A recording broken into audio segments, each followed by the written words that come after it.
Hai, khoi Big TV gi Communist Manipur yengri punu pu hamada taram noksari hayeng di koi chingoi baruni khorem numini koi chingoi baruni khorem ba si matau kamane tawge haibadu salusi yenglusi khanglusi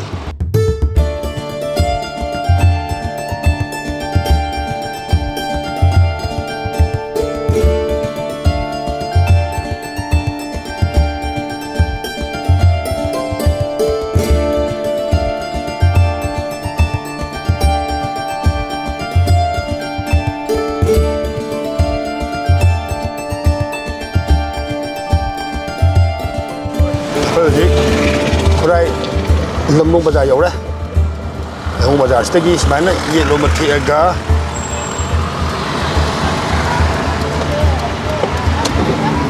Mama kita tingsi road leh dah. Tingsi road. Ini semua nak ada ye lomba cakap ada mau kau ye mungkin tarik pola patah deko. Kau ye.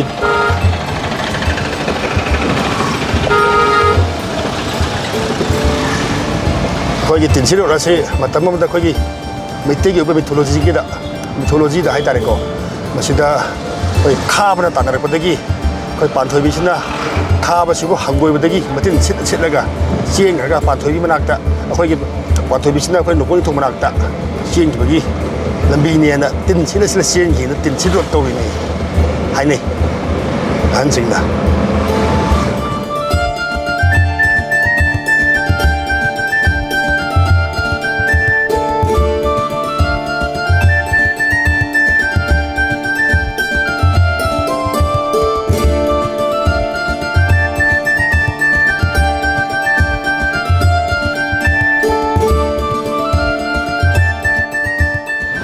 Sih, yo ini Kewa Bazar ni, Kewa Bazar ni, kau merangkap buki thong ni landu sih.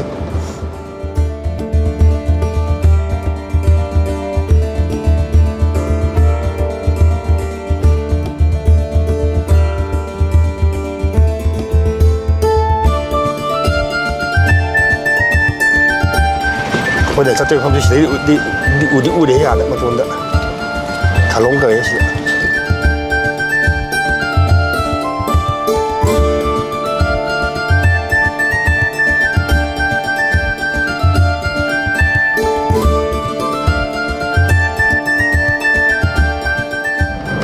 Orang kampus saja makan lekai tinsip rot.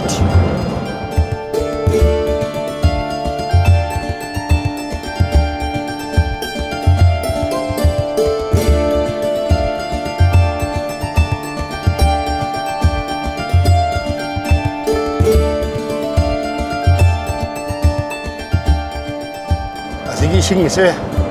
kau ini tham orang pun dah tahu bahawa kau ini mapi tel dam tinggal lega. Asi poraga, sedana kau ini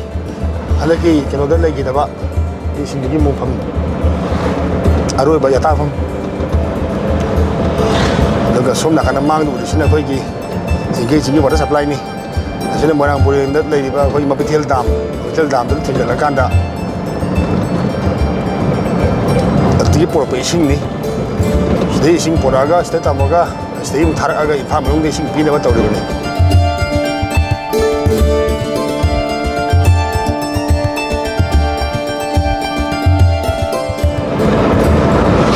Kau nak ngawai jadi undang dah jengkoi baru nikah, saya cincin akta ni, cincin ini. Sebenarnya mereka Manipur School, aja ngai.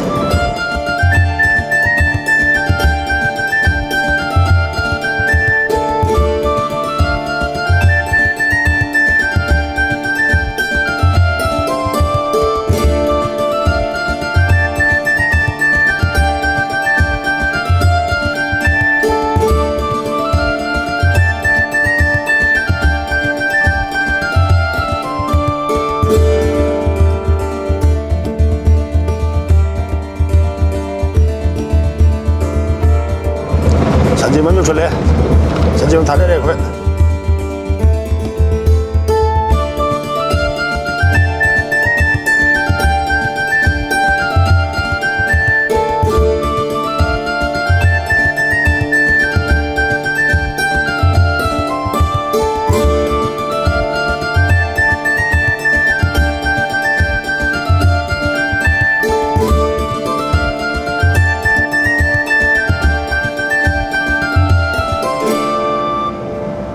Meitei ꯃꯒꯤ ꯃꯤꯡ ꯀꯩ ꯀꯧꯕꯤꯒꯗꯨꯒ ꯂꯩꯀꯥꯏꯁꯤꯒꯤ ꯀꯔꯤ ꯑꯣꯏꯕꯤꯕꯅꯣ ꯑꯩꯁꯦ ꯑꯩꯒꯤ ꯃꯤꯡꯁꯦ ꯇꯈꯦꯜꯂꯝꯕ ꯃꯣꯡꯕꯤ ꯁꯅꯥꯇꯣꯟꯕꯤ ꯀꯧꯋꯦ ꯑꯗꯨꯒ ꯂꯩꯀꯥꯏꯁꯤꯅ ꯁꯟꯖꯦꯝꯕꯝ ꯈꯨꯜꯂꯦ ꯑꯣ ꯑꯗꯨꯅ ꯍꯧꯖꯤꯛ ꯁꯤꯗ ꯇꯧꯕꯤꯔꯝꯃꯤꯁꯦ ꯍꯥꯏꯗꯤ ꯍꯧꯖꯤꯛ ꯁꯤꯗ ꯇꯧꯕꯤꯔꯝꯃꯤꯁꯦ ꯀꯔꯤꯅꯣ ꯇꯧꯕꯤꯔꯝꯃꯤꯁꯦ ꯍꯥꯏꯔꯣ ꯑꯩꯈꯣꯏꯒꯤꯁꯦ ꯉꯁꯤꯒꯤꯁꯦ ꯑꯩꯈꯣꯏ ꯆꯤꯡꯒꯣꯏ ꯕꯥꯔꯨꯅꯤꯒ ꯃꯔꯤ ꯂꯩꯅꯅꯀꯣ ꯍꯣꯏ ꯍꯧꯖꯤꯛꯁꯦ ꯂꯩꯕꯥꯛꯀꯤ ꯌꯥꯝ ꯆꯥꯎꯔꯕ ꯏꯔꯥꯡ ꯑꯃ ꯂꯩꯕꯅꯤꯅ ꯍꯣꯏ ꯑꯩꯈꯣꯏꯅ ꯁꯤꯒꯤ ꯂꯥꯏ ꯈꯨꯔꯨꯝꯕꯁꯦ ꯑꯩꯈꯣꯏ ꯉꯁꯤꯒꯤ ꯑꯣꯏꯅ ꯁꯨꯝ ꯁꯤꯁꯤꯗ ꯀꯨꯀꯤꯁꯨ ꯂꯩꯔꯝꯕ ꯄꯣꯠ ꯑꯣꯏꯔꯦ ꯂꯩꯔꯝꯃꯦ ꯑꯗꯒꯤ ꯑꯃꯨꯛꯁꯨ ꯆꯤꯡꯗ ꯆꯠꯀꯗꯕ ꯊꯕꯛ ꯊꯧꯔꯝꯁꯤꯡ ꯂꯥꯏ ꯈꯨꯔꯨꯝꯕꯁꯦ ꯆꯤꯡꯗ ꯆꯠꯀꯗꯕ ꯑꯣꯏꯕꯅꯤꯅ ꯍꯣꯏ ꯐꯠꯇꯅꯨꯡꯗ ꯊꯣꯛꯑꯒꯗꯤ ꯍꯥꯏꯗꯅ ꯑꯩꯈꯣꯏꯁꯦ ꯍꯥꯏꯔꯤꯕ ꯖꯒꯥꯁꯤꯗ ꯑꯩꯈꯣꯏ ꯂꯥꯏ ꯈꯨꯔꯨꯝꯕꯕꯨ ꯑꯣꯏꯁꯅꯨ ꯑꯗꯩ ꯍꯣꯇꯦꯜ ꯐꯝꯕꯕꯨ ꯑꯣꯏꯁꯅꯨ ꯑꯗꯒꯤ ꯂꯥꯏꯒꯤ ꯁꯦꯕꯥ ꯇꯧꯕ ꯑꯣꯏꯁꯅꯨ ꯑꯝꯇ ꯆꯪꯍꯟꯗ꯭ꯔꯦ ꯑꯣꯀꯦ ꯑꯗꯨꯒꯅꯦ ꯁꯨꯝ ꯍꯪꯖꯕꯗꯀꯣ ꯍꯧꯖꯤꯛ ꯍꯧꯖꯤꯛ ꯑꯩꯈꯣꯏꯒꯤ ꯃꯩꯇꯩꯒꯤ ꯑꯩꯈꯣꯏ ꯂꯥꯏꯐꯝ ꯂꯦꯟ ꯂꯩꯔꯤꯕ ꯑꯩꯈꯣꯏꯒꯤ ꯃꯩꯇꯩꯒꯤ ꯍꯧꯔꯛꯐꯝꯅꯤ ꯍꯥꯏꯔꯤꯕ ꯑꯩꯈꯣꯏ ꯀꯧꯕꯨꯔꯨ ꯍꯥꯏꯇꯥꯔꯦꯀꯣ ꯑꯩꯈꯣꯏꯒꯤ ꯄꯣꯏꯔꯦꯇꯣꯟ ꯈꯨꯟꯊꯣꯛꯄꯗꯒꯤ ꯍꯧꯔꯛꯑꯒ ꯑꯗꯨꯗꯒꯤ ꯍꯧꯔꯒ ꯑꯩꯈꯣꯏ ꯃꯩꯇꯩꯒꯤ ꯍꯧꯔꯛꯄꯁꯦ ꯑꯗꯨꯗꯒꯤ ꯍꯧꯔꯛꯏꯅꯤ ꯍꯥꯏꯔꯤꯅꯤꯀꯣ ꯀꯧꯕꯨꯔꯨꯒꯨꯝꯕ ꯊꯥꯡꯖꯤꯡꯒꯨꯝꯕ ꯃꯁꯤ ꯍꯧꯖꯤꯛ ꯍꯧꯖꯤꯛ ꯑꯩꯈꯣꯏꯅ ꯃꯩꯇꯩꯅ ꯍꯧꯖꯤꯛ ꯍꯧꯖꯤꯛ ꯑꯣꯏꯅꯁꯨ ꯂꯥꯏ ꯈꯨꯔꯨꯝꯕ ꯆꯠꯄ ꯐꯪꯗ꯭ꯔꯦꯀோ ꯑꯗꯨꯒ ꯑꯩꯈꯣꯏꯒꯤ ꯍꯧꯖꯤꯛꯀꯤ ꯏꯔꯥꯡꯒꯤ ꯑꯣꯏꯅꯁꯨ ꯂꯥꯏ ꯈꯨꯔꯨꯝꯕ ꯆꯠꯄ ꯐꯪꯗꯕꯅꯤꯀꯣ ꯍꯥꯟꯅ ꯃꯃꯥꯡꯉꯩꯗ ꯏꯔꯥꯡ ꯂꯩꯇ꯭ꯔꯤꯉꯩꯗꯁꯨ ꯃꯣꯏꯗꯒꯤ ꯄꯔꯃꯤꯁꯟ ꯅꯤꯕꯒꯤ ꯇꯥꯏꯞꯇ ꯑꯃꯁꯨ ꯇꯧꯏꯀꯣ ꯇꯧꯏ ꯃꯁꯤꯒꯨꯝꯕꯁꯦ ꯑꯩꯈꯣꯏꯅ ꯀꯔꯤ ꯇꯧꯔꯒꯗꯤ ꯑꯩꯈꯣꯏꯅ ꯉꯝꯃꯒ ꯑꯩꯈꯣꯏꯒꯤ ꯂꯥꯏꯐꯝꯁꯤꯡꯁꯦ ꯑꯩꯈꯣꯏꯅ ꯀꯟꯕ ꯉꯝꯒꯅꯤꯅ ꯈꯟꯕꯤꯅꯤ ꯑꯩꯒꯤ ꯋꯥꯈꯜꯗꯅꯦ ꯍꯧꯖꯤꯛ ꯍꯧꯖꯤꯛ ꯂꯩꯃꯤꯟꯅꯔꯤꯕ ꯐꯨꯔꯨꯞꯁꯤꯡꯁꯦ ꯑꯩꯈꯣꯏ ꯂꯥꯟꯁꯦ ꯃꯔꯝ ꯑꯣꯏꯔꯒ ꯍꯧꯖꯤꯛꯁꯦ ꯅꯨꯡꯁꯤꯅꯗꯕ ꯑꯣꯏꯕꯅꯤꯅ ꯑꯩꯈꯣꯏ ꯃꯃꯥꯡꯗꯒꯤ ꯑꯩꯈꯣꯏꯒꯤ ꯍꯥꯏꯔꯤꯕ ꯂꯩꯐꯝ ꯑꯔꯨ ꯑꯔꯨꯕ ꯊꯥꯡꯖꯤꯡ ꯀꯧꯕ꯭ꯔꯨꯒꯨꯝꯕ ꯀꯥꯕ ꯉꯝꯗ꯭ꯔꯤꯁꯦ ꯀꯩꯅꯣ ꯍꯥꯏꯔꯤꯕ ꯖꯒꯥꯗꯨꯗ ꯂꯩꯔꯤꯕ ꯑꯩꯈꯣꯏꯒꯤ ꯀꯨꯀꯤꯁꯤꯡ ꯑꯗꯨꯝ ꯍꯥꯏꯔꯒꯦꯕꯀꯣ ꯀꯨꯀꯤꯁꯤꯡꯁꯤꯅ ꯍꯥꯏꯔꯤꯕ ꯖꯒꯥꯁꯤꯗ ꯃꯣꯏꯅ ꯗꯣꯃꯤꯅꯦꯠ ꯇꯧꯔ ꯂꯩꯁꯟꯕꯤꯕ ꯃꯔꯝꯅ ꯑꯩꯈꯣꯏꯁꯦ ꯍꯧꯖꯤꯛ ꯀꯥꯕ ꯉꯝꯗ꯭ꯔꯤꯅꯦꯕ ꯑꯗ ꯂꯥꯟꯁꯦ ꯃꯔꯝ ꯑꯣꯏꯗ꯭ꯔꯒ ꯍꯧꯖꯤꯛ ꯑꯩꯈꯣꯏꯁꯦ ꯀꯥꯕ ꯉꯝꯗ꯭ꯔꯦ ꯂꯥꯏꯐꯝꯁꯤꯡꯁꯦ ꯑꯩꯈꯣꯏꯅ ꯃꯁꯤ ꯀꯔꯝꯍꯥꯏꯅ ꯐꯒꯗꯒꯦ ꯍꯥꯏꯔꯒꯗꯤ ꯑꯩꯈꯣꯏꯒ ꯍꯧꯖꯤꯛ ꯍꯧꯖꯤꯛ ꯄꯥꯜꯂꯤꯕ ꯁꯦꯟꯇ꯭ꯔꯦꯜ ꯒꯣꯔꯃꯦꯟ ꯑꯃꯗꯤ ꯏꯟꯗꯤꯌꯥ ꯒꯣꯔꯃꯦꯟꯁꯤꯅ ꯐꯖꯅ ꯒ꯭ꯌꯥꯟ ꯇꯥꯃꯤꯟꯅꯔꯒ ꯍꯥꯏꯔꯤꯕ ꯑꯩꯈꯣꯏꯁꯤꯒꯤ ꯂꯩꯕꯥꯛꯁꯤꯗ ꯇꯧꯔꯤꯕ ꯏꯁꯨ ꯃꯌꯥꯝꯁꯦ ꯑꯗꯒꯤ ꯃꯩꯇꯩꯒꯤ ꯄꯨꯋꯥꯔꯤ ꯐꯖꯅ ꯈꯪꯉꯒ ꯃꯣꯏꯗ ꯐꯖꯅ ꯂꯤꯔꯕ ꯃꯇꯨꯡꯗ ꯍꯥꯏꯔꯤꯕꯁꯤꯡꯁꯦ ꯒ꯭ꯌꯥꯟ ꯇꯥꯍꯟꯕ ꯑꯃ ꯆꯪꯕ ꯍꯥꯏꯗꯤ ꯏꯟꯗꯤꯌా ꯒꯣꯔꯃꯦꯟꯅ ꯃꯄꯨꯡ ꯑꯣꯏꯅ ꯏꯟꯗꯤꯌా ꯒꯣꯔꯃꯦꯟꯁꯤꯅ ꯒ꯭ꯌꯥꯟ ꯇꯥꯔꯒ ꯌꯥꯔꯦ ꯈꯜꯂꯦꯕꯀꯣ ꯑꯗꯨꯕꯨ ꯏꯟꯗꯤꯌꯥ ꯒ꯭ꯌꯥꯟ ꯇꯥꯍꯟꯕ ꯍꯥꯏꯕꯁꯤꯗ ꯃꯅꯤꯄꯨꯔ ꯁꯔꯀꯥꯔꯁꯦ ꯁꯤꯅ ꯌꯥꯝ ꯍꯦꯟꯅ ꯗꯥꯏꯇꯗꯣ ꯂꯧꯍꯟꯅꯤꯡꯕ ꯍꯥꯏꯇꯥꯔꯦ ꯍꯣꯏ ꯑꯗꯨꯒꯤ ꯃꯊꯛꯇ ꯑꯩꯈꯣꯏꯅꯁꯨ ꯑꯩꯈꯣꯏ ꯃꯩꯇꯩ ꯍꯥꯏꯕ ꯑꯩꯈꯣꯏ ꯏꯁꯥꯅꯁꯨꯀꯣ ꯏꯁꯥꯒꯤ ꯂꯩꯔꯤꯕ ꯂꯥꯏꯐꯝꯂꯦꯟꯁꯨ ꯑꯩꯈꯣꯏꯅꯁꯨ ꯉꯥꯛꯆꯕꯒꯤ ꯊꯧꯅꯥ ꯑꯃ ꯂꯩꯔꯒꯗꯤ ꯈꯔꯁꯨ ꯐꯒꯗꯕ ꯅꯠꯇꯕ ꯁꯝꯅ ꯍꯥꯏꯔꯕꯗ ꯑꯩꯈꯣꯏ ꯕꯥꯔꯨꯅꯤ ꯍꯥꯏꯔꯦ ꯆꯤꯡꯒꯣꯏ ꯕꯥꯔꯨꯅꯤ ꯍꯥꯏꯔꯦ ꯃꯈꯣꯡꯁꯤꯗ ꯑꯩꯈꯣꯏ ꯃꯩꯇꯩ ꯁꯣꯝ ꯅꯥꯀꯟꯗ ꯑꯩꯈꯣꯏ ꯁꯦꯟꯖꯕꯤ ꯑꯃ ꯂꯩꯔꯦ ꯑꯁꯣꯝꯗꯅ ꯑꯟꯗ꯭ꯔꯣ ꯂꯩꯔꯦ ꯇꯥꯔꯒ ꯑꯩꯈꯣꯏꯅ ꯉꯥꯛꯆꯔꯤꯅꯦꯕ ꯑꯁꯦꯡꯕꯗꯤ ꯃꯣꯏꯅ ꯍꯟꯗꯛ ꯂꯝ ꯍꯦꯟꯒꯦ ꯇꯧꯔꯀꯥꯟꯗ ꯉꯝꯗꯦꯀꯣ ꯑꯁꯨꯃꯥꯏꯅ ꯇꯧꯗꯅ ꯑꯩꯈꯣꯏꯒꯤ ꯊꯥꯡꯖꯤꯡꯒꯨꯝꯕ ꯀꯧꯕ꯭ꯔꯨꯒꯨꯝꯕꯗꯁꯨ ꯑꯩꯈꯣꯏ ꯃꯩꯇꯩ ꯇꯥꯕ ꯌꯥꯍꯜꯂꯒ ꯇꯧꯔꯒꯗꯤ ꯍꯦꯟꯅ ꯅꯨꯡꯉꯥꯏꯅꯤ ꯈꯟꯕ ꯏꯁ ꯑꯗꯨꯗꯤ ꯌꯥꯝ ꯄꯥꯝ ꯂꯩꯔꯕꯅꯤ ꯑꯗ ꯑꯩꯈꯣꯏꯅꯀꯣ ꯍꯧꯖꯤꯛ ꯑꯩꯈꯣꯏꯅ ꯍꯧꯖꯤꯛ ꯁꯤ ꯌꯧꯅ ꯈꯨꯗꯣꯡꯊꯤꯔꯤꯗꯤ ꯑꯩꯈꯣꯏꯅ ST ꯂꯤꯁꯇ ꯆꯜꯍꯧꯗꯕ ꯑꯗꯒꯤ ꯑꯩꯈꯣꯏ ꯁꯦꯗꯨꯜ ꯇ꯭ꯔꯥꯏꯕ ꯏꯁꯇꯦꯇꯁ ꯐꯪꯗꯕ ꯃꯔꯝꯅ ꯑꯩꯈꯣꯏ ꯍꯧꯖꯤꯛꯇꯤ ꯆꯤꯡ ꯃꯇꯦꯛ ꯀꯥꯕ ꯉꯝꯗ꯭ꯔꯤꯁꯦ ꯁꯤꯅꯅꯦꯕ ꯑꯗꯨꯅ ST ꯂꯤꯁꯇ ꯆꯟꯕꯤꯔꯒ ꯑꯩꯈꯣꯏꯒꯤ ꯍꯥꯏꯔꯤꯕ ꯖꯒꯥ ꯃꯅꯤꯄꯨꯔꯁꯤꯒꯤ ꯃꯐꯝ ꯑꯦꯅꯤ ꯃꯐꯝ ꯈꯨꯗꯤꯡꯃꯛꯇ ꯃꯩꯇꯩ ꯍꯥꯏꯕ ꯐꯨꯔꯨꯞꯁꯦ ꯌꯦꯜꯍꯧꯃꯤ ꯑꯃ ꯑꯣꯏꯅ ꯃꯐꯝ ꯈꯨꯗꯤꯡꯃꯛꯇ ꯂꯩꯅꯤꯡꯕ ꯃꯐꯝꯗ ꯂꯩꯕ ꯌꯥꯍꯟꯕꯒꯤ ꯈꯨꯗꯣꯡꯆꯥꯕꯗꯣ ꯑꯗꯨ ꯐꯪꯉꯒꯗꯤ ꯑꯁ ꯈ꯭ꯋꯥꯏꯗꯒꯤ ꯄꯥꯝꯃꯦ ꯑꯗꯨꯗꯤ ꯅꯣꯡꯄꯣꯛ ꯅꯤꯡꯊꯧ ꯄꯥꯟꯊꯣꯏꯕꯤ ꯈꯨꯕꯝ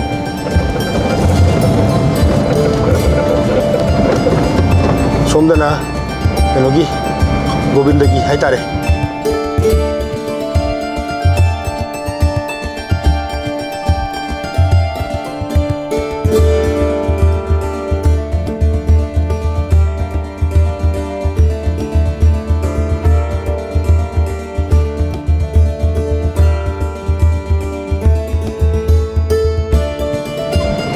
Sanamay Kiyong này sẽ đâu gì? Giờ đây Sanamay Kiyong.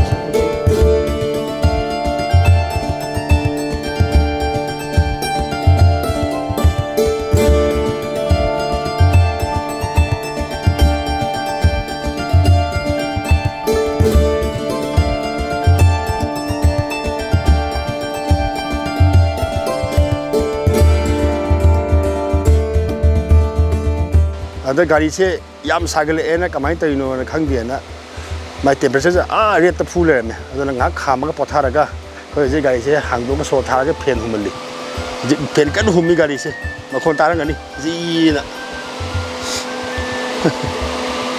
gari bu di gari ni hanu gari ni ko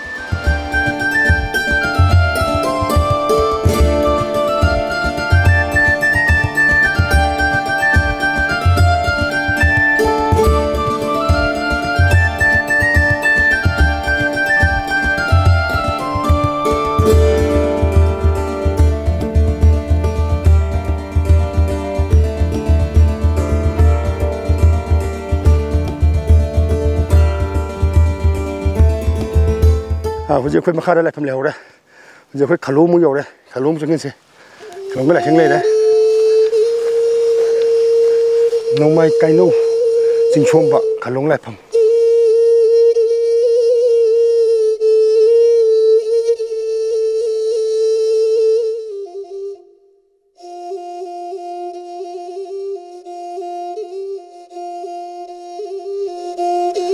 Kalong lai pham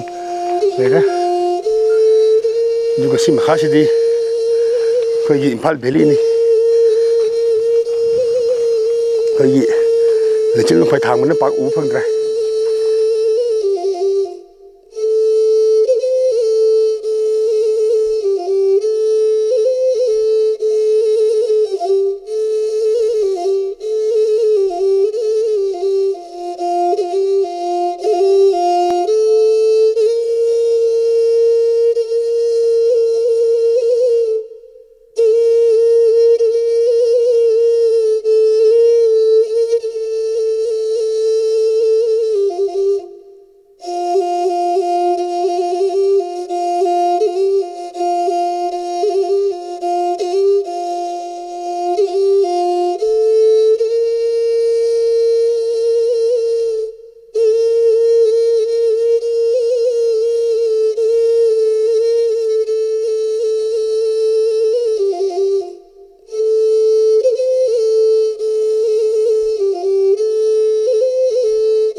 Amra pabung gine minga pabung ci kari obi bana pabung ci mafam ci kari taw la bidam ngam ta bi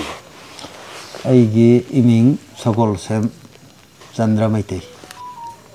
ai andro sigi khulak man hoi lai pham sigi kari hitare koi gi andro khungi khulak gi makhada ai de kanu singsina committee mi semaga adumaina kanu to han mati lo adu ngasi si kari do bit obi gine pabung ci le bi misina ngasi si koi gi kari tare Paronida mi londa akoi londa lamdagi sidawba humni walingeda sigi laifamsi pai pu haktak tagi adum chat aduna lakpa kanoni mafamne masigi lai si sena boina lapi bane bongse ide sum ide khulakwa moina lappa moina committee singsika hoi committee ne lai sena ba bane adu sum pabung sum yengjen bon lakpa ne sum laksu adu martana pabung masigi khuni le jaga se masi kari gi khubam ha dun masi kogi an singna takpirambada lining thau panam ning thau haidana duina takpirame nambo ning thau lining thau panam ning thau ida aduina adu pabung masigi ishwar se masigi hujiki lamta gi sidobu humni palingai da sidobu humni walingai da khogi masida lai khurma lakni haiko masigi chadabi si kayam kuida ba chadabi pabung akhon khonjing bisi masi yamna kuira ba hitare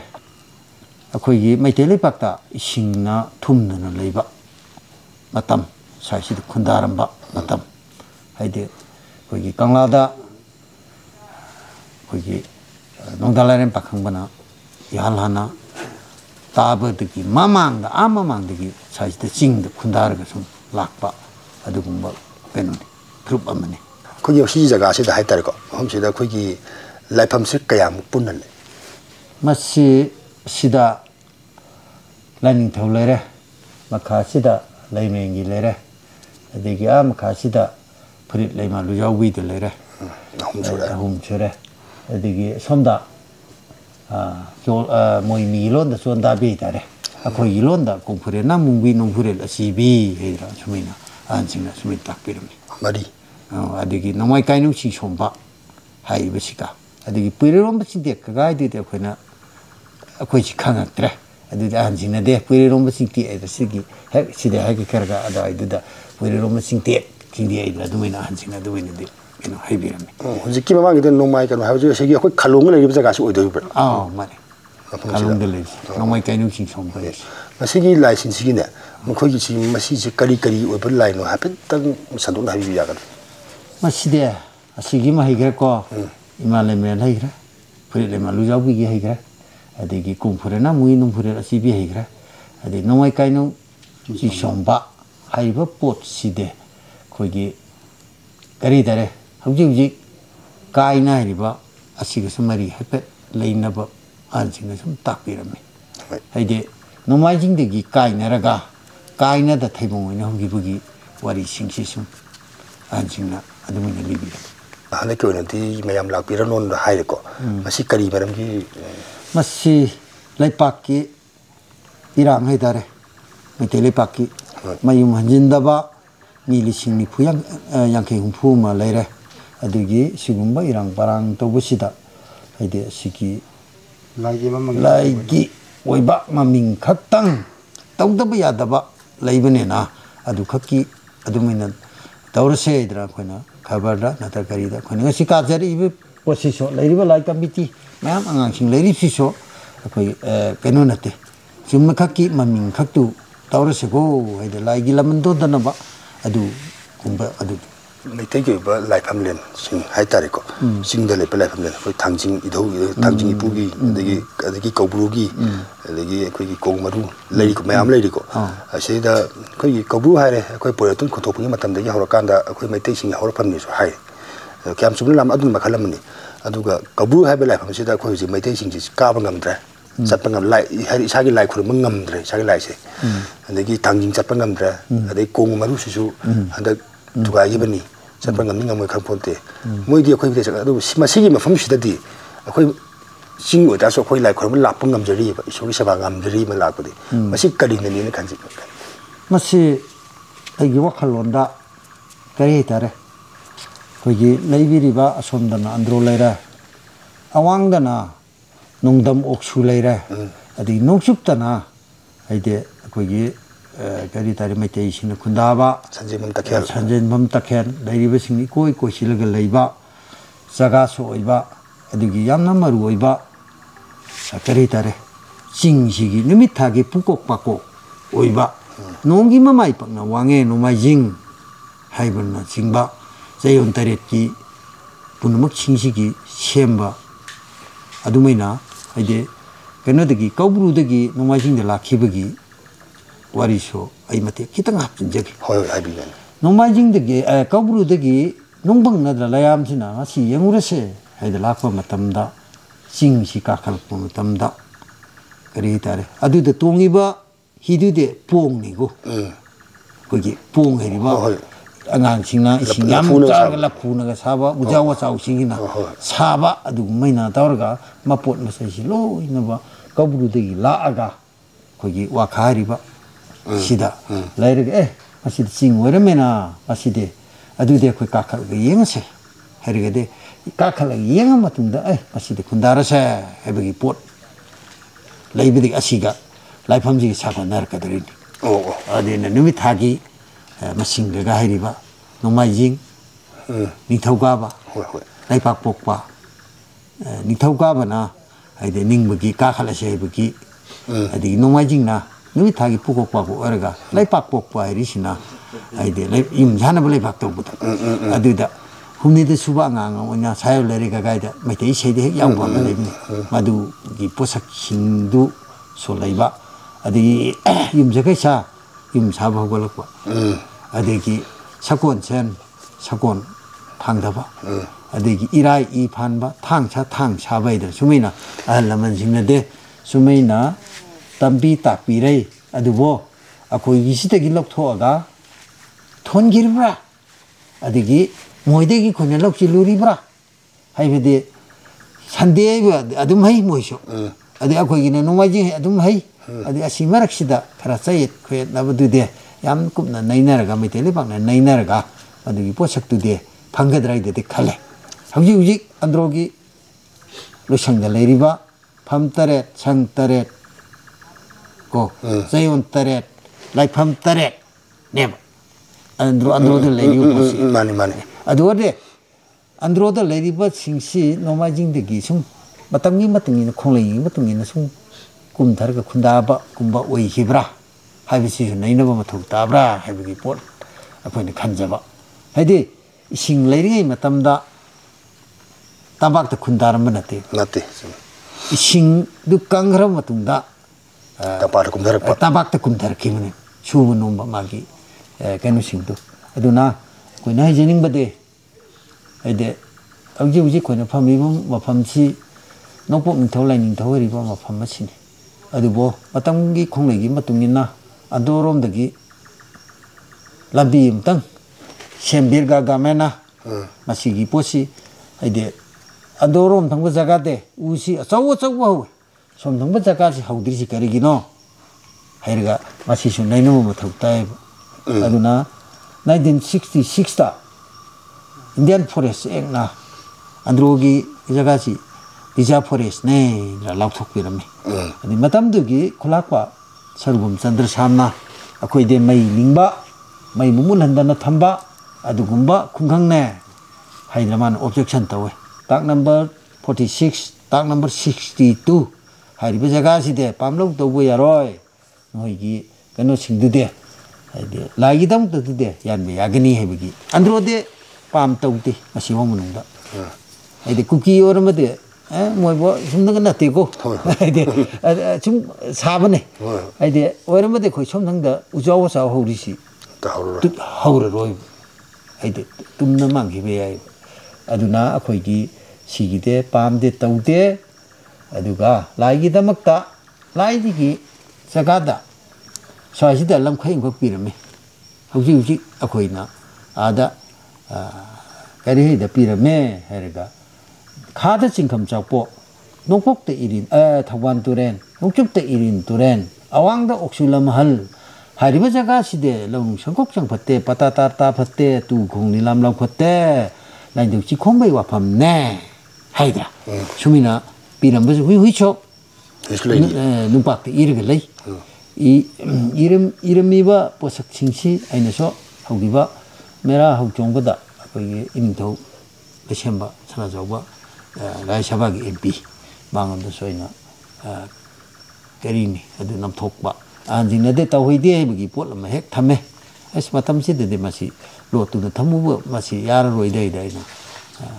ꯐꯖꯅ ꯀꯥꯞꯃꯒ ꯑꯗꯒꯤ ꯆꯦꯔꯣꯛꯁ ꯇꯧꯔꯒ ꯑꯩꯉꯣꯟꯗ ꯏꯅꯤꯡꯊꯧꯗꯁꯨ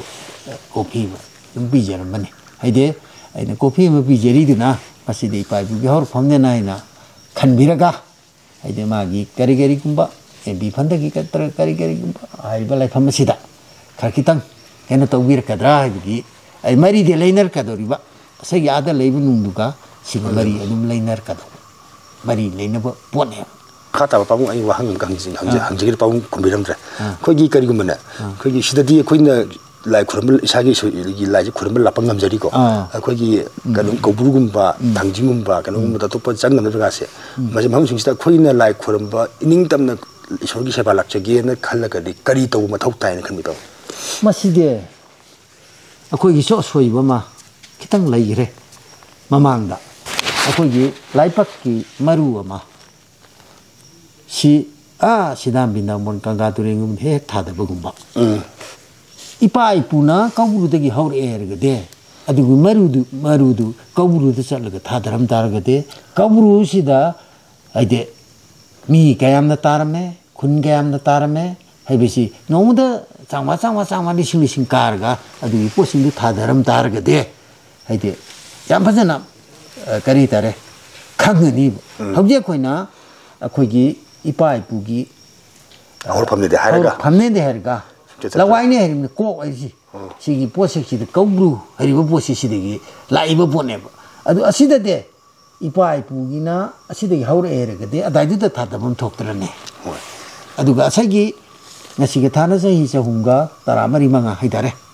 akoigi sasaramba laining thau la saramba akoi si madum muthallaga kaurigi posida lakpa sida so akoi su kitang asoi bede metele pa ke kitang asoi bede lairabra ai beside ai gi wakhalun gi wani ko asina aduna asagi kaubru sida koigi laifamle leiriba adigi thangjingda leiriba adigi Kung maru de leiriba adigi akogi asida leiriba adigi akogi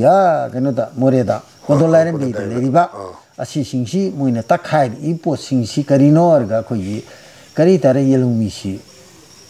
mang hinggadogi janabi du leitragade mai history leitragade karamaina asi yamna targaroiba poneba kogi de adu thamoi sengna akoina nuaije tabulai aduna asage 당정니 마르징니 거부르니 왕브레 네이다 마게 메링아 거지 헤헤헤비네 거기다 남아도 났대 거기다나 아말레리 랑위락번에 가물락번에 랑위랑네 가범이당네 마게 메링아 뽀뽀람 갈레리 거기 안도안도다나 아도 asage 모이기다나 두미네 헤바 아두나 거기 안드로기 라이망다 사무머네 사골라머네 농사머네 가이머네 예크 레이비니 후쇼 아두마기 메니 낙고기 산 그렇게 되는지 아두나 사게 거기 공고마루 아디기 람다기 시도부 humni 레링이다 마시다 까라가 마탐치나 나타이자다드라 거이나 아두보데 마니푸르기 미암다 하이바 보시 마밍테기 오이나시데 따우다버데 야다버 봇 오이바 거기 나시데기 까라가 하렌 바로 마퉁가 지기 다름 징지 따우더리네 아두 아시 akogi sanabi du mang danabane sanabi ma mang khara de lai pa ma mang ba punamak si sap mane sanabi mang ba dai ne huje khoina khoi mete lai pa ta taunari si thigat nari si asagi akogi potu mang han kharabane na kari kar mai daur ga no aida hum thigalak ne aide andro haiba jaga si so yam sengna ga matam khara sahi yang kai humpu gi mamang da samugi mamang da de haide akoi si mangon ka handa bugi polam ka mange senge bugi aduna akoi mete gi so soibelei si kari gi nor ga ching de leriba haide tangkhul sing kari singna haide christian da unity im chamkal laga moi gi kano sembi ne adigi akoi na yam sengna ga haide akoi de ipai pu gi saktam ngak kani haide leiba pone adu ipai pu gi saktam ngak te leri si so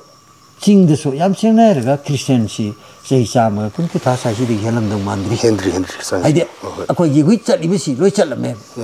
ching da leiriba tangkul sing sina mayam bane tam da leiriba sina manau ni pa ne haiba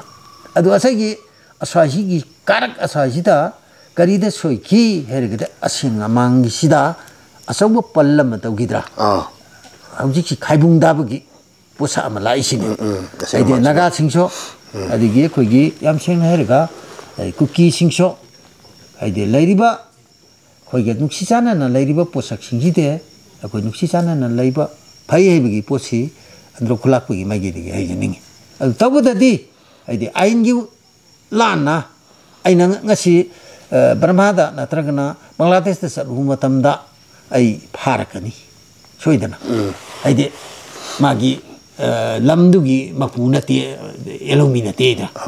adu gumbat singdu kara kare tare gamena mari lena basingna thirok thijin tawrga ingna chikna akoi nuksi chana na leiminna baside khwagi phai hebigi wafamji ne thamjani wafamde aroibadane abu so sai hauba de hana bri matem pa migre ko kogi sigi numa jing sita le yam uwagi ke ki kan su andro nam kalle ko yamba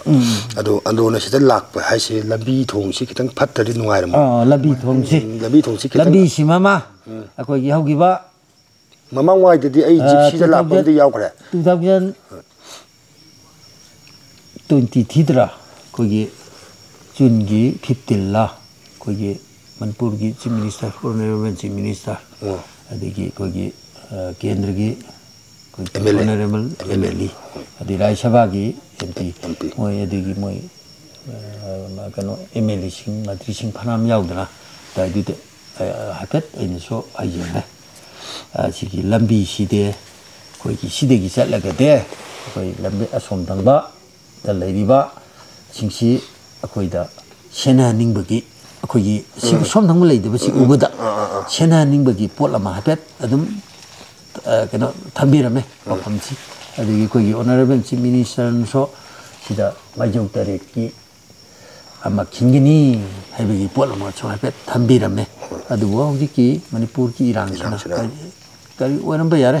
ꯍꯥꯏꯗꯤ ꯑꯩꯈꯣꯏꯅ ꯁꯨꯝ ꯈꯟꯖꯕꯗꯁꯨ ꯍꯧꯖꯤꯛꯁꯤ ꯀꯔꯤꯝꯇ ꯂꯦꯡ ꯈꯣꯠꯄ ꯌꯥꯗꯕꯒꯤ ꯒꯃꯦꯟꯒꯤꯁꯨ ꯑꯗꯨꯒꯨꯝꯕ ꯈꯔ ꯂꯩꯔꯝꯒꯅꯤ ꯑꯗꯨꯅ ꯑꯩꯈꯣꯏꯅꯁꯨ ꯑꯗꯨꯝ ꯍꯩꯕꯕꯨꯗꯤ ꯑꯗꯨꯝ ꯑꯃꯈꯛꯇꯪꯗꯦ ꯑꯩꯈꯣꯏꯒꯤ ꯑꯣꯅꯔꯦꯕꯜ MLAꯗ ꯀꯔꯤꯗ ꯑꯁꯨꯝꯇꯪꯗꯦ ꯀꯩꯅꯣ ꯇꯧꯕꯤꯌꯨ ꯍꯥꯏꯕꯒꯤ ꯑꯩꯈꯣꯏꯁꯨ ꯑꯗꯨꯝ ꯆꯠꯂꯒ ꯑꯗꯨꯝ ꯍꯩꯖꯕ ꯑꯗꯨ ꯇꯧꯅꯤꯡꯉꯒꯁꯨ ꯃꯅꯤꯄꯨꯔꯒꯤ ꯍꯧꯖꯤꯛ ꯍꯧꯖꯤꯛ ꯏꯔꯥꯡꯁꯤꯅ ꯁꯨ ꯑꯣꯏꯔꯝꯕ ꯌꯥꯏ ꯑꯗꯨꯕꯨ ꯑꯩꯈꯣꯏꯒꯤ ꯂꯝꯕꯤꯁꯤꯗꯤ ꯑꯟꯗ꯭ꯔꯣꯗꯒꯤ ꯁꯥꯏꯁꯤꯗ ꯂꯥꯛꯄꯗ ꯃꯤꯅꯤꯠ 20 ꯍꯦꯟꯅ ꯆꯪꯉꯣꯏꯕ ꯁꯣꯝꯗ ꯀꯩꯅꯣ ꯇꯧꯔꯤꯁꯤꯗꯒꯤ ꯀꯩꯅꯣ ꯂꯥꯛꯄꯗ ꯒꯥꯔꯤꯗ ꯂꯥꯛꯄꯗ ꯑꯗꯨ ꯑꯣꯏꯔꯗꯤ ꯁꯤꯗ ꯀꯅꯥꯅ ꯎ ꯌꯥꯜꯂꯤ ꯀꯔꯤ ꯇꯧꯔꯤ ꯁꯤ ꯑꯩꯈꯣꯏ ꯂꯣꯏ ꯎꯅꯤꯕ ꯑꯗꯨꯅ ꯁꯤꯗ ꯑꯩꯈꯣꯏꯒꯤ ꯂꯥꯏ ꯀꯃꯤꯇꯤꯁꯤꯡ ꯀꯔꯤꯁꯤꯡꯅ ꯁꯤꯗ ꯊꯥꯕꯤꯗ꯭ꯔ ꯁꯤ ꯆꯍꯤ 5-10ꯗꯗꯤ ꯌꯥꯝ ꯐꯖꯕ ꯀꯩꯅꯣꯁꯤ ꯎꯔꯅꯤꯕ ꯑꯗꯨ ꯁꯨꯃꯥꯏꯅ ꯀꯩꯅꯣꯁꯤꯗꯤ ꯇꯧꯍꯟꯅꯤꯡꯉꯦ ꯒꯚꯔꯟꯃꯦꯟꯠꯅ ꯃꯤꯠꯌꯦꯡ ꯆꯪꯍꯟꯅꯤꯡꯉꯦ ꯍꯥꯏꯗꯤ ꯂꯩꯔꯤꯕ ꯄꯣꯠꯁꯤ ꯀꯔꯤꯅꯣ ꯍꯥꯏꯕ꯭ꯔꯥ ꯊꯤꯗꯣꯛ ꯊꯤꯖꯤꯟ ꯇꯧꯔꯒ ꯍꯥꯏꯗꯤ ꯑꯁ꯭ꯋꯥꯏꯁꯤꯗ ꯍꯥꯏꯔꯤꯕ ꯂꯥꯏꯐꯝ ꯑꯁꯤ ꯂꯩꯔꯝꯃꯤꯁꯤ ꯂꯥꯏꯗꯨꯅꯗ ꯃꯇꯝꯗ ꯂꯩꯔꯝꯃꯤꯕ꯭ꯔꯥ ꯑꯣꯔ ꯑꯗꯨ ꯅꯠꯇ꯭ꯔꯒꯅ ꯃꯁꯥꯏꯁꯤꯗ ꯃꯤ ꯇꯥꯔꯝꯃꯦꯅ ꯍꯥꯏꯗꯤ ꯍꯥꯏꯕꯅꯆꯤꯡꯕ ꯁꯦꯂꯣꯏ ꯂꯪꯃꯥꯏ ꯒꯥꯏꯔꯤꯁꯤꯡꯁꯤ ꯁꯦꯂꯣꯏꯔꯤꯁꯤꯡꯁꯤ ꯆꯤꯡ ꯍꯥꯏꯕꯅꯦꯕ ꯑꯩꯈꯣꯏꯒꯤ ꯃꯈꯥꯗ ꯀꯨꯝꯊꯕꯁꯨ ꯑꯗꯨꯒꯤ ꯄꯣꯠꯅꯦꯕ ꯑꯗꯨꯅ ꯁ꯭ꯋꯥꯏꯁꯤꯗ ꯑꯩꯈꯣꯏꯁꯤ ꯃꯤ ꯇꯥꯔꯝꯃꯦ ꯍꯥꯏꯗꯤ ꯆꯤꯡꯗꯒꯤ ꯃꯤ ꯇꯥꯏ ꯆꯤꯡꯒ ꯍꯧꯖꯤꯛ ꯂꯩꯔꯤꯕ ꯇꯝꯁꯤꯒ ꯆꯨꯝꯅ ꯍꯥꯏꯗꯤ ꯅꯨꯡꯉꯥꯏꯅꯕ ꯀꯩꯅꯣ ꯇꯧꯕꯗꯒꯤ ꯇꯧꯈꯤꯕꯅꯦ ꯍꯥꯏꯕꯒꯤ ꯄꯣꯠꯁꯤꯗꯤ ꯑꯁꯤꯅ ꯈꯨꯗꯝ ꯑꯣꯏꯒꯗ꯭ꯔꯥ ꯍꯥꯏꯕꯒꯤ ꯀꯩꯅꯣꯁꯤ ꯑꯩꯒꯤ ꯃꯥꯏꯀꯩꯗꯒꯤ ꯈꯨꯂꯥꯛꯄꯒꯤ ꯃꯥꯏꯀꯩꯗꯒꯤ ꯊꯝꯖꯅꯤꯡꯉꯤ ꯑꯩꯒꯤ ꯃꯤꯡ ꯏꯕꯣꯕꯤ ꯀꯧꯋꯦ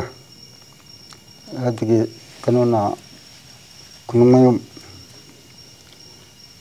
ꯑꯗꯨꯒ ꯃꯁꯤꯗꯩꯗ ꯂꯩꯕꯤꯔꯤꯁꯦ ꯂꯥꯏ ꯀꯃꯤꯇꯤ ꯂꯥꯏ ꯀꯃꯤꯇꯤꯒꯤ ꯑꯁꯤꯗ ꯑꯍꯟ ꯂꯩꯇ꯭ꯔꯦ ꯑꯩꯈꯣꯏꯅ ꯑꯩꯈꯣꯏꯒꯤ ꯏꯄꯨ ꯏꯄꯥꯅ ꯊꯝꯕꯤꯔꯝꯕꯗꯨ ꯑꯗꯨꯒꯤ ꯍꯧꯖꯤꯛꯀꯤ ꯑꯩꯈꯣꯏꯒꯤ ꯌꯥꯝ ꯈꯨꯂꯥꯛꯄꯅ ꯇꯥꯛꯄꯤꯈꯤꯕꯗꯨ ꯑꯗꯨꯒꯤ ꯃꯥꯒꯤ ꯃꯈꯥꯗ ꯑꯩꯈꯣꯏꯅ ꯁꯦꯕꯥ ꯇꯧꯔ ꯂꯩꯖꯕ ꯑꯗꯨ ꯄꯥꯕꯨꯡ ꯁꯤꯗꯩꯗ ꯑꯩꯈꯣꯏꯒꯤ ꯂꯥꯏꯒꯤ ꯑꯣꯏꯅ ꯁꯦꯕꯥ ꯇꯧꯕ ꯀꯩꯅꯣꯁꯤꯗ ꯇꯧꯕ ꯂꯩꯕꯤꯔꯛꯏꯁꯦ ꯃꯁꯤ ꯀꯌꯥꯝ ꯀꯨꯏꯔꯦ ꯄꯥꯕꯨꯡꯒꯤꯗꯤ ꯀꯨꯏꯗ꯭ꯔꯦ ꯑꯩꯈꯣꯏꯗ ꯂꯥꯏꯅ ꯇꯧꯔꯝꯕꯗꯒꯤ ꯑꯍꯟꯁꯤꯡꯅ ꯇꯧꯔꯝꯕꯗꯒꯤ ꯃꯊꯪ ꯁꯨꯝ ꯅꯍꯥ ꯑꯣꯏꯅꯒꯗꯤ ꯁꯨꯝ ꯌꯥꯎꯔꯛꯇꯕ꯭ꯔꯣ ꯃꯌꯥꯝꯒꯤ ꯁꯨꯝ ꯇꯧꯔꯛꯄꯅ ꯊꯥꯏꯅ ꯑꯉꯥꯡ ꯑꯣꯏꯔꯤꯉꯩꯗꯒꯤꯗꯤ ꯑꯗꯨꯝ ꯄꯤꯛꯅ ꯃꯣꯏꯒꯤ ꯃꯇꯨꯡ ꯏꯜꯂꯒ ꯑꯗꯨꯝ ꯍꯔꯥꯎꯕꯣꯏ ꯀꯔꯤꯕꯣꯏ ꯆꯦꯟ ꯆꯣꯡ ꯁꯥꯟꯅꯔꯤꯉꯩꯗꯨ ꯑꯗꯨꯒꯤ ꯍꯦꯟꯅ ꯑꯗꯨꯝ ꯌꯥꯎꯕꯗꯤ ꯌꯥꯎꯔꯛꯂꯦ ꯑꯣꯏꯔꯒꯁꯨ ꯊꯕꯛ ꯑꯣꯏꯅꯕꯨꯗꯤ ꯀꯩꯅꯣꯅꯦ ꯀꯨꯏꯗ꯭ꯔꯤ ꯆꯍꯤ 3-4 ꯍꯦꯟꯅ ꯑꯗꯨꯒꯤ ꯍꯥꯟꯅꯒꯤ ꯑꯩꯈꯣꯏꯒꯤ ꯀꯩꯅꯣ ꯂꯥꯏꯑꯣꯏꯈ꯭ꯔꯕꯁꯤꯡꯗꯨ ꯑꯗꯨꯒꯤ ꯑꯗꯨꯝ ꯃꯣꯏꯅ ꯁꯤꯟꯅꯕꯤꯔꯝꯂꯦꯒ ꯊꯕꯛ ꯑꯩꯈꯣꯏꯅ ꯑꯗꯨꯝ ꯈꯔ ꯇꯧꯖꯕ ꯋꯥꯅꯤ ꯑꯩꯈꯣꯏꯒꯤ ꯏꯌꯥꯝꯕ ꯈꯨꯂꯥꯛꯄꯁꯤꯡꯒꯤ ꯃꯈꯥꯗ ꯇꯧꯖꯅ ꯍꯥꯏꯔꯤꯕ ꯋꯥꯁꯤ ꯃꯥꯅ ꯂꯣꯏꯅ ꯍꯥꯏꯈ꯭ꯔꯦ ꯑꯗꯨꯒꯤ ꯃꯈꯥꯗꯨꯅ ꯑꯩꯈꯣꯏꯅ ꯁꯦꯕꯥ ꯑꯣꯏꯅ ꯍꯧꯖꯤꯛ ꯑꯩꯈꯣই ꯁꯤ ꯉꯁꯥꯏꯅ ꯀꯩꯅꯣ ꯇꯧꯕꯅꯦ ꯍꯥꯟꯅꯗꯤ ꯃꯌꯥꯝ ꯄꯨꯜꯂꯤꯉꯩꯗ ꯑꯁꯨꯝꯉꯩꯁꯤ ꯉꯁꯥꯏꯅ ꯑꯗꯨꯝ ꯈꯨꯔꯨꯝꯈ꯭ꯔꯦ ꯑꯗꯨ ꯑꯩꯈꯣꯏꯗꯤ ꯍꯣꯔꯦꯟ ꯄꯥꯔꯣ ꯃꯇꯨꯡꯁꯦ ꯁꯤꯋꯥꯏꯁꯤꯗ ꯑꯩꯈꯣꯏꯒꯤ ꯂꯥꯏ ꯄꯨꯖꯥ ꯍꯧꯅꯩꯕ ꯑꯗꯨꯒꯤꯅ ꯉꯥꯏꯕꯅꯦ ꯑꯩꯈꯣꯏꯁꯦ ꯑꯗꯨꯒꯤꯗꯃꯛꯇꯅꯦ ꯑꯩꯈꯣꯏꯅ ꯌꯥꯏꯔꯛꯑꯒ ꯉꯔꯥꯡꯗꯒꯤ ꯂꯥꯛꯑꯒ ꯁꯤ ꯂꯝꯗꯨ ꯁꯦꯡꯗꯣꯛꯄ ꯑꯗꯨꯗꯒꯤ ꯑꯁꯤꯒꯤ ꯄꯨꯖꯥ ꯅꯨꯡꯖꯥꯁꯤ ꯇꯧꯕ ꯍꯥꯏꯗ꯭ꯔꯥ ꯑꯩꯒꯤ ꯃꯤꯡ ꯐꯥꯟꯖꯧꯕꯝ ꯀꯧꯔꯍꯔꯤ ꯂꯥꯏꯁꯤꯒꯤ ꯁꯦꯕꯥ ꯇꯧꯕ ꯑꯍꯜ ꯑꯣꯏꯅ ꯑꯗꯨ ꯍꯧꯖꯤꯛ ꯂꯩꯔꯤꯕ ꯑꯉꯥꯡ ꯃꯌꯥꯝꯁꯤꯒ ꯑꯩꯈꯣꯏ ꯄꯨꯟꯅ ꯑꯗꯨꯝ ꯁꯦꯕꯥ ꯇꯧꯃꯤꯟꯅꯕ ꯑꯍꯟꯁꯤꯡ ꯑꯣꯏꯅ ꯑꯩꯈꯣꯏꯅ ꯂꯩꯕ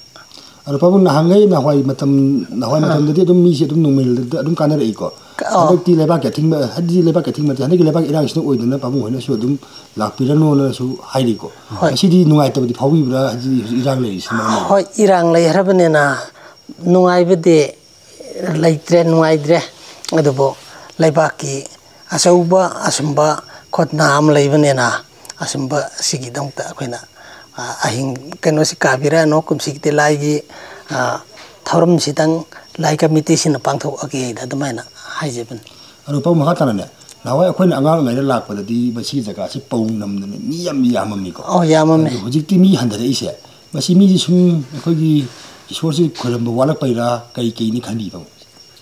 ꯃꯁꯤ ꯃꯤ ꯌꯥꯝ ꯀꯩꯅꯣ ꯌꯥꯝꯃꯝꯕꯗꯒꯤ ꯌꯥꯝꯃꯛꯇꯕꯁꯤ ꯑꯁꯣꯝꯗ ꯂꯝꯕꯤꯁꯤꯁꯨ ꯌꯥꯝꯅ ꯀꯣꯏꯅ ꯂꯩꯈꯤꯕ ꯑꯁꯣꯝꯗꯁꯨ ꯂꯥꯏ ꯈꯔ ꯃꯈꯥꯁꯤꯗ ꯂꯩꯈꯤꯕꯗꯒꯤ ꯑꯊꯤꯡꯕ ꯈꯔꯁꯨ ꯑꯗꯨꯝ ꯂꯩꯕ ꯑꯊꯤꯡꯕ ꯈꯔꯁꯨ ꯂꯩꯕ ꯃꯥꯜꯂꯦ ꯑꯗꯣ ꯑꯩꯈꯣꯏ ꯁꯣꯝꯗꯒꯤ ꯂꯥꯛꯄꯁꯤꯅ ꯑꯃꯨꯛ ꯂꯝꯕꯤꯁꯤ ꯈꯨꯗꯣꯡꯆꯥꯗꯕ ꯀꯌꯥ ꯒꯥꯔꯤꯅ ꯂꯥꯛꯄꯗꯤ ꯍꯦꯛ ꯌꯥꯗꯕꯤ ꯑꯗꯨ ꯈꯣꯡꯅ ꯀꯥꯕꯁꯨ ꯉꯝꯗꯕ ꯌꯥꯝꯅ ꯂꯩꯕ ꯑꯗꯨꯅꯁꯨꯅꯤ ꯑꯗꯣ ꯍꯧꯖꯤꯛꯁꯤꯅ ꯑꯉꯥꯡꯒꯤ ꯃꯣꯏ ꯀ꯭ꯂꯥꯁ 10, 12ꯀꯤ ꯄꯔꯤꯈꯥ ꯃꯇꯝꯒ ꯍꯦꯛ ꯑꯣꯏꯕ ꯑꯁꯤꯗꯁꯨ ꯑꯗꯨꯝ ꯈꯔ ꯁꯦꯜ ꯍꯥꯟꯅ ꯃꯃꯥꯡꯒꯤꯗꯤ ꯑꯁꯨꯝꯕꯒꯤ ꯃꯇꯝꯁꯤꯒꯁꯨ ꯈꯔ ꯈꯤꯖꯤꯛꯇꯪ ꯊꯩꯅꯔꯝꯒꯗꯧꯕ ꯃꯥꯜꯂꯦ ꯑꯁꯤꯅꯁꯨ ꯑꯣꯏꯒꯅꯤ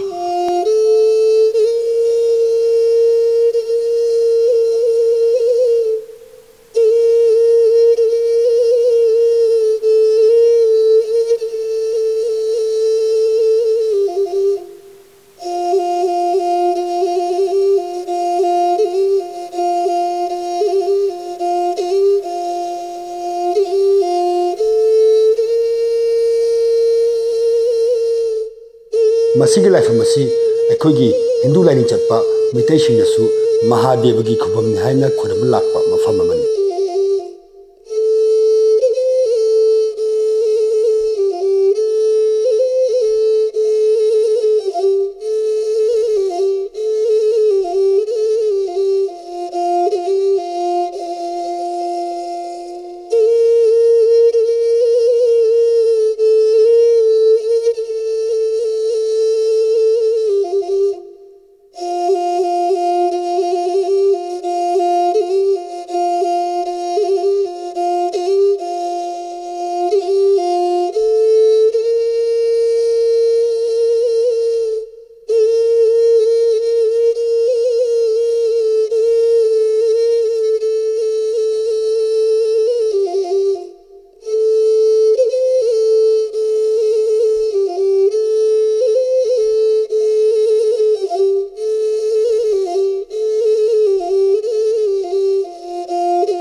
मसीनी ngasi अखोइना जिंगु बारनि लाक्तुना येमगे थौरम अदुबु हंदकी ओइनदी अथिंग क्या लेबना मी सु पंगलाक मक लाक्त्रे अदुबु मथंगी चहीददी हेन मी लाक्तुना हेन माई पाकपा थौरम अमु ओइरसुनु हाइना अखोइना थौनिजरी ngasi ओइनदी अखोगी थौरम यबिपुनोपु अमुका हन्ना खुरुमजरी।